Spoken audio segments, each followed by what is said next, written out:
আসসালামু আলাইকুম রহমতুল্লাহি ওবরকাতুহু। সম্মানিত দর্শক, মন্ত্রী এমপিদের কথায় থানা পুলিশ চলে।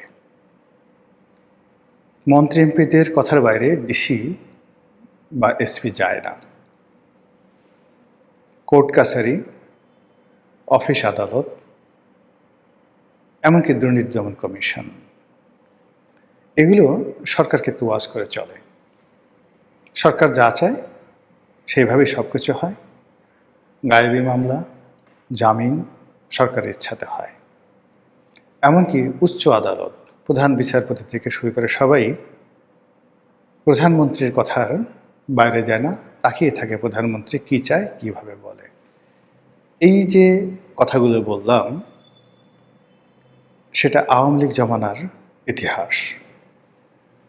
ওখানে অনেক সময় সেই শেখ হাসিনার পেটিকোট, এই কথাগুলো বলা হতো। আচ্ছা বলেন তো, যে বর্তমান যে তারেক রহমান সাহেবের ক্ষমতা বা প্রধানমন্ত্রীর তো অল্প কয়েকদিন, 1.5 মাস হলো, 45 দিন। তো 45 দিনে আমাদের দেশে কোনো কিছুই তৈরি হয় না। মায়ের পেটে যদি বাচ্চা 45 দিন পরে জাস্ট একটা ভ্রূণ থেকে যায়, 45 দিনে একটা পুঁই শাকও তৈরি হয় না, কিচ্ছু তৈরি হয় না। কিন্তু এই 45 দিনে আমাদের দেশের রাজনীতিতে আইনের শাসন, সুশাসন, রাজনীতিতে দলবাজি, দলীয়করণ, এই 45 দিনে কি কিছু হয়েছে নাকি হয়নি? একবার একটু চিন্তা করেন তো। আর আপনি এই বিষয়গুলো নিয়ে যখন চিন্তা করবেন, ঠিক সেই সময়টাতে একটু ইতিহাস নিয়ে ঘুরে আসি। আমাদের দেশে একটা বিখ্যাত মামলা হয়েছিল, মাজদার হোসেন মামলা। মানে নিয়ম অনুযায়ী একটা দেশে যে ক্ষমতার ভারসাম্য রক্ষা করার জন্য আধুনিক রাষ্ট্র ব্যবস্থাতে সরকারের যে নির্বাহী বিভাগ, এক্সিকিউটিভ ডিপার্টমেন্ট এবং বিচার বিভাগ, এটি আলাদা করা হয়। তারপর সরকার এবং পার্লামেন্ট, এটাকে আলাদা করা হয়। এরপর রাষ্ট্রের কিছু প্রতিষ্ঠান থাকে, সাংবিধানিক প্রতিষ্ঠান থাকে, যেগুলোকে ইন্ডিপেন্ডেন্ট, স্বাধীন করে দেওয়া হয়, যাতে কোনো মানুষ দানব হয়ে উঠতে না পারে। প্রধানমন্ত্রী, মন্ত্রী, তাদেরকে পার্লামেন্টের যে ভিতরে হাউস, প্রশ্নোত্তর পর্ব থেকে শুরু করে প্রতিটি ক্ষেত্রে তাদেরকে জবাবদিহি করতে হয়। সরকারের মন্ত্রী এবং আমলারা সংসদীয় কমিটিতে প্রশ্নবাণে জর্জরিত হন এবং সংসদীয় কমিটির যিনি সভাপতি হন, সংসদ সদস্য, মূলত মন্ত্রী সেই কমিটির একজন সাধারণ সদস্য হিসেবে সেই এমপিদের কাছে জবাবদিহি করেন। তা দেখুন, সরকারের সাথে পার্লামেন্টের, আবার সরকারের সাথে পার্লামেন্টের কমিটির কি একটা অদ্ভুত সুন্দর সংযোগ সিস্টেম করে দেওয়া হয়েছে গণতান্ত্রিক দুনিয়াতে। দ্বিতীয়ত হলো যে আমাদের প্রধান বিচারপতি এবং সুপ্রিম কোর্ট এবং হাইকোর্টের অ্যাপিলেট ডিভিশনের বিচারপতি, এমনকি হাইকোর্টের যারা সাধারণ বিচারপতি রয়েছেন, তাদের মান, মর্যাদা, সম্মান এমন একটা জায়গায় রাষ্ট্র দিয়েছে, যে কোনো প্রোটোকলে তারা মন্ত্রী এমপিদের সমপর্যায়ের।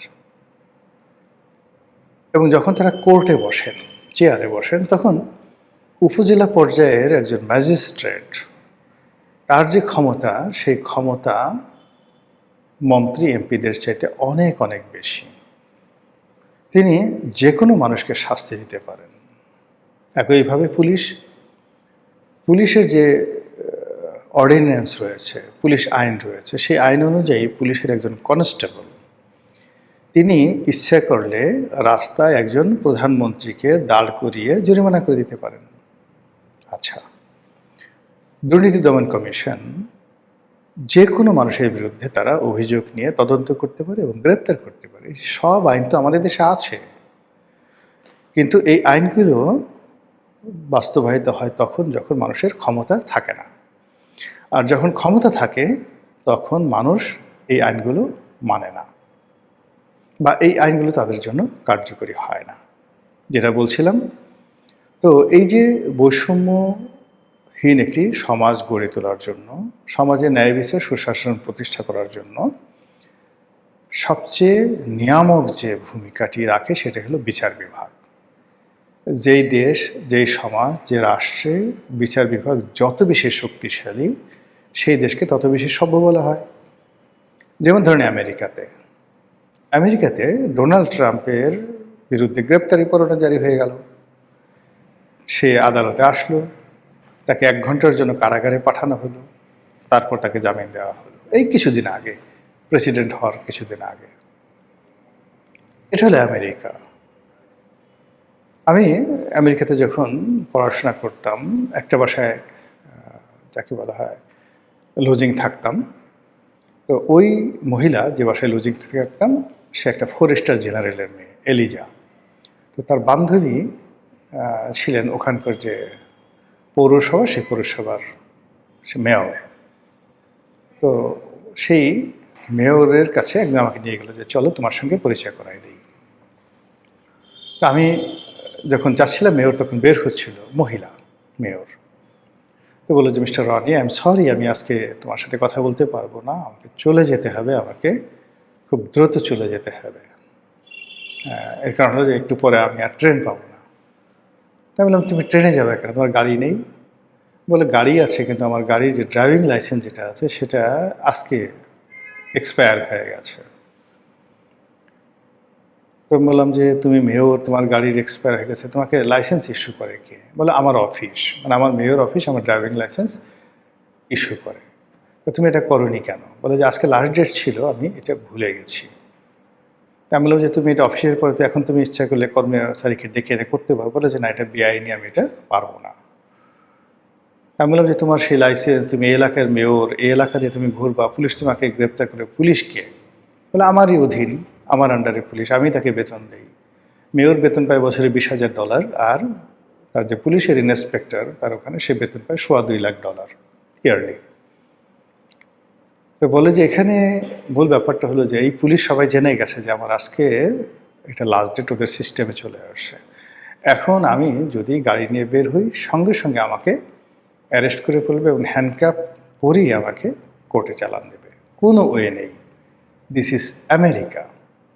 কাজেই আমি এখন এখান থেকে হেঁটে হেঁটে স্টেশনে যাব এবং সেখান থেকে ট্রেনে করে আমার বাসায় যাব। কালকে আমি জরিমানা দিয়ে তারপর আমাকে আমার ড্রাইভিং লাইসেন্স রিনিউ করতে হবে। ফলে আমেরিকাকে আপনি গালাগালি করতে পারেন, ইংল্যান্ডকে গালাগালি করতে পারেন, কিন্তু সেখানকার সিস্টেমটা এইভাবে তারা দাঁড় করিয়ে ফেলেছে।